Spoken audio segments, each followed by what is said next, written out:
السلام عليكم ورحمة الله وبركاته. أهلا بيكم في قناة أم عمر في المطبخ. إن شاء الله النهاردة هعمل معاكم مخلل الليمون المعصفر، سهل وبسيط جدا. في أسبوع واحد أو 10 أيام هتاكلي منه، هيبقى زي الزبدة إن شاء الله كده. تجيب الليمونة اللي هي تكون طازة، ما تجيبيش الليمونة اللي هي الطرية أو المرضانة، لا، امسكي الليمونة في ايدك كده، تكون الليمونة الناشفة. بس تابع معايا الفيديو للاخر وما تنسيش تحط اللايك. انا جبت الليمون وغسلته غسلتين كده حلوه تحت الحنفيه، وبعد كده جبت حلتين لان الحله واحده مش هتشيل معايا الكميه كلها. حطيت فيها ميه تغلي على النار. اول ما الميه تغلي معايا انزل الليمون فيها واسيبه قد ايه على النار. لو انا عايزاه على السريع كده اسيبه 10 دقايق بس على النار. لو انا عايزاه يقعد معايا فتره اكتر من كده يبقى 5 دقايق بس، يعني ما ادوس عليه في السوا. واحنا هنطلعه برضو 10 دقايق، مش هيبقى مهري معاكي، لا، ده هيستوي معاكي بسرعة، وفي نفس الوقت الليمونة ماسكة نفسها وجميل جدا. هنا مستنين بس اول ما يغلي معايا، بدأ يغلي معايا اهو، احسب له 10 دقايق، يعني اول ما احطه في المية احسب له 10 دقايق، وبعد كده اطلعه واصفيه على طول من المية. ما تسيبوهوش في المية السخنة، لو سبتيه في المية السخنة هتلاقيه اتهرى منك وداب خالص. فاحنا اول ما يغلي معانا نصفي المية منه ونبرده تحت الحنفية، يعني حطي عليه المية كتير، غيروا له المية كذا مرة لغاية ما السخونة والحرارة اللي في الليمون نفسها تنزل. انا حطيت بقى، غيرت المية اهو، بعدين ماسكة الحلة بقول لكم ان انا غيرت المية. يعني انا قعدت غيرت عليه المية 3 ايام، يعني هغير عليه المية 3 ايام قبل ما اخلله، علشان انزل اي مرارة موجودة فيه وما يبقاش فيه اي طعم مرارة. هنا بعد 3 ايام بعد ما غيرت له المية، يعني في اليوم حوالي 3-4 مرات كده في اليوم غيروا له المية. كل ما تغيروا له المية كل ما ينزل المرارة اللي فيه كلها، تيجي تاكلي الليمونة ما فيهاش اي مرارة خالص. الحشوة بتاعته بقى اللي هنحشي بيها حبة البركة وعصفر، ده هتجيبيه من عند العطار. ودي شطة خضرة معايا اهو، حتى في قرن اهو لسه ما اتفرمش كويس. شطة خضرة بس تكون لونها احمر كده. انتي حتى لو ما لقيتيش اللي هي بيبقى فيه قرون كده ملونة مع الفلفل الاخضر، هاتيه وحطيه بره التلاجة ال3 ايام دول عقبال ايه ما الليمون تغيروا له المية بتاعته. وبعد كده هتلاقي الفلفل نفسه لونه احمر وهو بره التلاجة، انا عميت لو حطيتيه في التلاجة مش هيحمر. وده العصفر.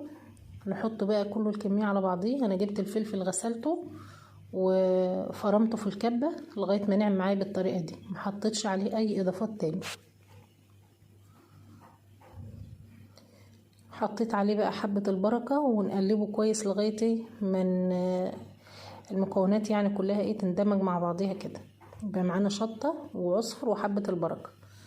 هنحط بقى دول 3 معالق من الملح، 3 معالق كبيرة، علشان الليمونة تبقى من جوه متطعمة، يعني تبقى حقيقة كده وطعمها حلو، ما تبقاش دلع من جوه.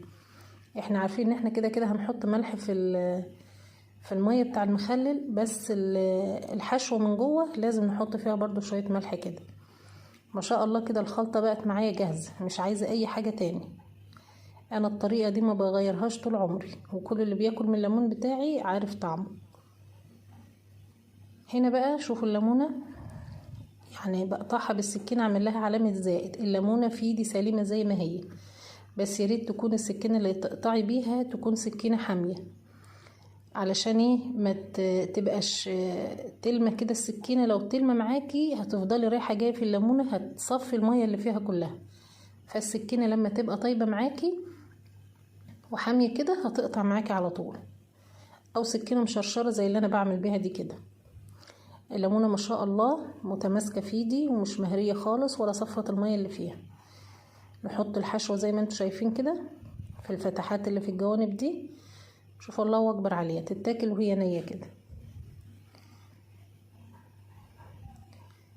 يا ريت بقى لو وصلتي معايا في الفيديو لغايه هنا ما تنسينيش بقى في اللايك والشير والاشتراك في القناه وتفعلي الجرس وتدوسي على كلمه الكل عشان يوصلك كل جديد باذن الله. هنا بقى هحشي الكميه دي كلها كده، هقعد طبعا مع نفسي كده احشيها.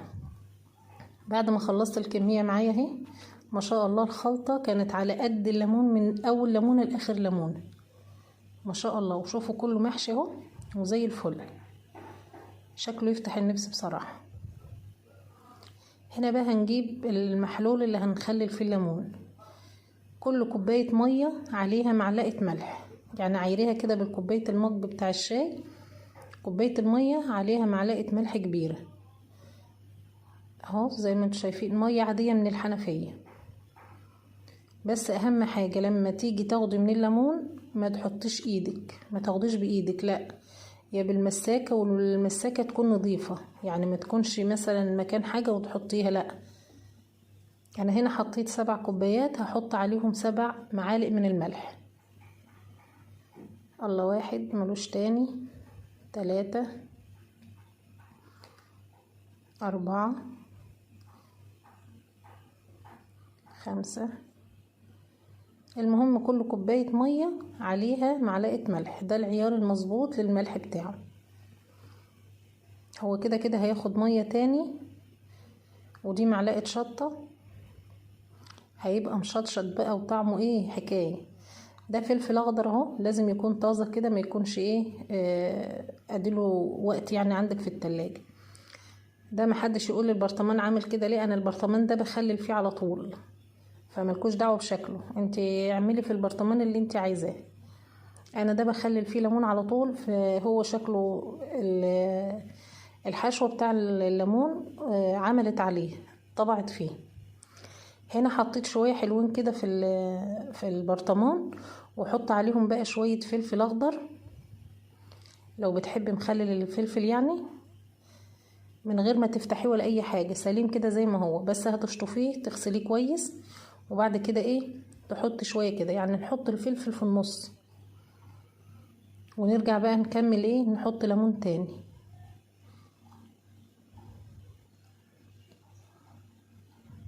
هنا بعد ما خلصت الكميه كلها، انا الميه دي زودت عليها ضعف تاني قد الميه اللي انا حطيتها، فحطيتهم في الحله، يعني حطيت 14 كوبايه ميه عليهم 14 معلقه ملح. انا حطيته بس في الحله كده علشان ايه الطبق طبعا مشالوش، فحبيت الم طبعا اللي نازل من الليمون كله، فحطيت الميه في الحله. لازم بقى تحطي غطا كده علشان ايه مفيش اي هوا ولا اي حاجه تخش للبرطمان، ويكون الغطا محكم. دول بقى البرطمان مشالش دول، فحطيتهم في برطمانين ازاز كده.